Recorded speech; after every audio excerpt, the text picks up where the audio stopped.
Hello, welcome to food ഇൻഷി. ഞാനിത് ഇവിടെ കുറച്ച് മാങ്ങ ഒക്കെ എടുത്ത് വെച്ചിട്ടുണ്ട്. കണ്ടോ, ഒരു മാമ്പഴ പുളിശ്ശേരി ഉണ്ടാക്കി എടുത്താലോ.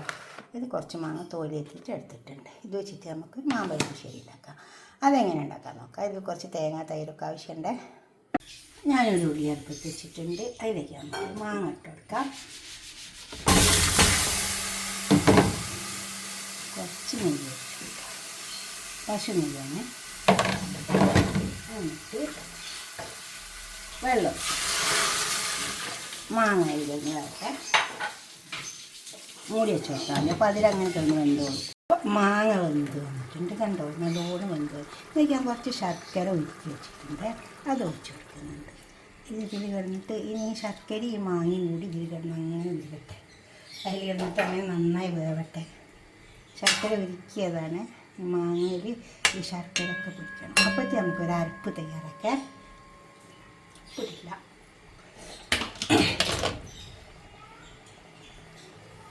ഉപ്പ്.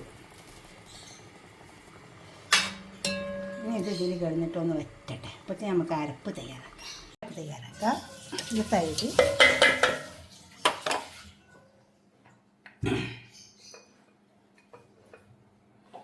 കുറച്ച് മുളക് കൊടുക്കാം. പിന്നെ കുറച്ച് മഞ്ഞൾ, ഒക്കെ 1 ടീസ്പൂൺ മതി. തേങ്ങ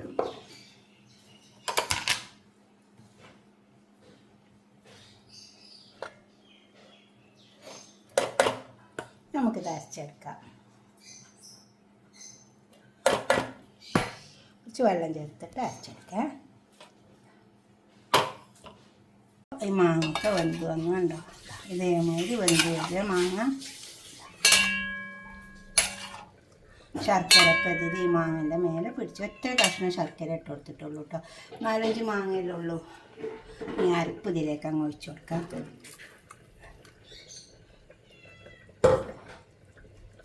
ഇനി ഇതൊന്ന് ഇളക്കി ചേർത്ത് നല്ല ടേസ്റ്റ് ഉണ്ടാവും കേട്ടോ.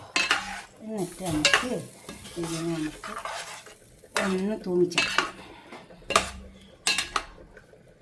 ഇതൊക്കെ ഇങ്ങനെ ഉണ്ടാക്കി വെക്കുക. പിന്നെ ഇത് കുറച്ച് നേരം ഒന്ന് തീ കത്തിച്ചെടുത്താൽ നമുക്കിതിനെ തൂമിച്ചെടുക്കാം. ഒരു പാൻ വെച്ചിട്ടുണ്ട്. അതിലേക്ക് ഞാൻ പശു നെയ്യ് തന്നെയാണ് ഒഴിച്ചു കൊടുക്കുന്നത്. അതിനാണ് പ്രത്യേക ടേസ്റ്റ് ഉണ്ടാവും കേട്ടോ. അതുകൊണ്ടാണ് പശു നെയ്യ് തന്നെ ഒഴിച്ചു കൊടുക്കുന്നത്. അതിലേക്ക് നമുക്ക് കടുക് ഇട്ട് കൊടുക്കാം. പശു നെയ്യ് ആകുമ്പോൾ നല്ല ടേസ്റ്റ് ഉണ്ടാവും.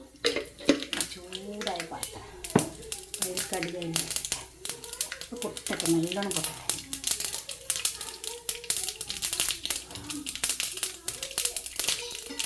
കടുക് കൂട്ടി മുളക് ഇട്ട്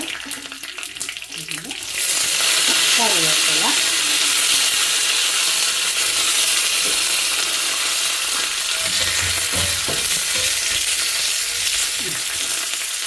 ഇനി വലിയ പണിയൊന്നുമില്ല. നമുക്ക് ഇതിലേക്ക് അങ്ങ് ഒഴിച്ച് വെക്കാം.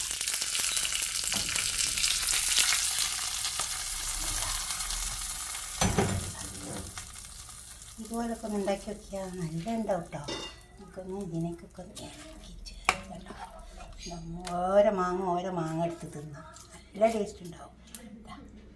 ഇതുപോലെ ഉണ്ടാക്കിയിട്ട് നിങ്ങളുടെ അഭിപ്രായ നിർദ്ദേശമൊക്കെ ഒന്ന് കമൻറ്റ് ബോക്സിൽ അറിയിക്കണേ. എവിടെ ഇരുന്ന് കാണുന്നതാണെങ്കിലും അവിടെ ഇരുന്നിട്ട് കമൻറ്റ് ചെയ്യണേ. അപ്പോൾ ലൈക്ക് ചെയ്യുക, കമൻറ്റ് ചെയ്യുക, സബ്സ്ക്രൈബ് ചെയ്യാത്തവരൊക്കെ ചെയ്യുക, ഷെയർ ചെയ്യുക. അടുത്തൊരു വീഡിയോ ആയിട്ട് നമുക്ക് പിന്നെ കാണാം. ബൈ.